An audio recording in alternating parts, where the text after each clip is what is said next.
Logistic Growth by Paul Eschbach and Andres Crane. In this problem, you will use data to make a mathematical model for predicting the population of future years and for seeing how far back the model fits for previous years. Part A. For the years 1950, 1960, 1970, and 1980, find symmetric difference quotients, where P is population in millions and T is time in years since 1940.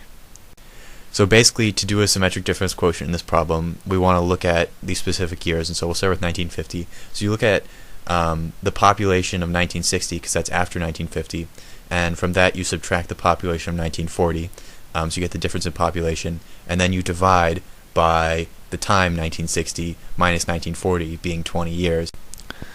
And so after this, you get a change in population over a change in time, or delta P over delta T. And so you do that process for each of the 4 years given, and you get a value of millions of people per year for each of those 4 years.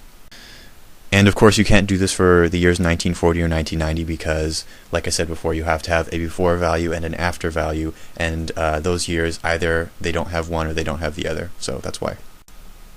So what Part B is asking us to find is to take the value from Part A, which is the growth rate, and divide it by the population in the given years. So we're going to take this value and divide by population. This is repeated 4 times to get 4 new values. So in Part C, we want to figure out which type of function would model these numbers the best, and it turns out that a linear function does, because for every uniform change in P, there's a uniform change in delta P over delta T over P. And so after some trial and error, you can find a linear function that models the values pretty well. So for Part D, they're telling us to assume that dP over dt is the same as change in P over change in T.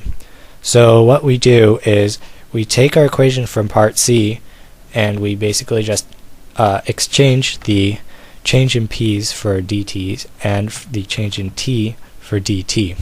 And then to make it a differential equation, we simply multiply both sides by P. So in Part E, we're supposed to draw a slope field with T being from negative 50 to 100 and P from 0 to 500. So here are our axes, and to make it interesting, we'll race you to draw this slope field. Alright, so on the count of 3, 1, 2, 3, go. Oh, looks like you lost. Oh, that's too bad. Anyway, here's our slope field. So in Part F, we have to make a table of the predicted population using a thing called Euler's method, which we don't quite know yet. But if we go to the textbook, you'll see that Euler's method is just a method for sort of predicting the path of a differential equation. So what you have to do is you have to solve the differential equation for dy in terms of x, y, and dx. You have to substitute the values of x, y, and dx to calculate a value of dy. You have to find the approximate new value of y by adding dy to the old value of y, and you have to repeat this procedure to find the next value of dy at the next value of x. So you're sort of going off the differential equation to predict what the function is going to do next. So now that we know Euler's method, we can go back and make a table and predict the values from t equals negative 50 to t equals 100. And when we start to put them on the axes in the slope field from Part E, we start to see a function come together. So for Part G, they want to know what the ultimate population of the United States will be. And what that basically means is the point at which the population stabilizes and is neither decreasing nor increasing. And on the slope field, this is the point at which the slope is equal to 0, which means that the slope lines will be flat. To solve algebraically for the ultimate population, we can use the differential equation and set it equal to 0, since this will be the point at which the slope is 0. Then solve for P. So for Part H, they want us to compare the actual values that they gave us at the beginning of the problem with the predicted values that we predicted in Part F. And so, as you can see, we ended up actually plotting the given values on our slope field, and they pretty much exactly coincided with the predicted values as by Euler. We did draw a line for the new function of these given values, and it's in red, but as you can see, the red line is exactly in the blue line, and so they are very similar. This similarity works out well too because in Part I, we're supposed to talk about how the values obtained in Part F agree with the actual populations from 1940 through 1990. And, like I said before, when they were put on the slope field, they pretty much made the exact same graph. And more importantly, if you compare two tables side by side, you're going to see that the values are usually within 10 to 5 million people of each other. So that's pretty close. So Part J asks us to compare our predicted values using the Euler method with the actual values obtained from a census. So in this table, we can see that the actual starts a lot lower than the number obtained by the Euler method, whereas the actual ends a lot higher than the Euler method.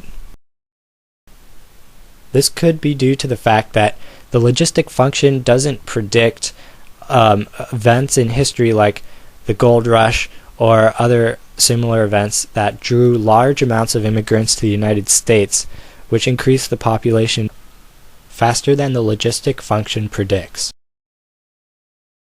On the other end of the spectrum, the logistic function levels off at a certain point, whereas in real life, advances in medicine and technology help the population grow faster than can be predicted by models like this one. So in Part K, we get a hypothetical situation in which 200 million people immigrate to the U.S. in the year 2010, and so we're supposed to predict the population for the next 40 years after that.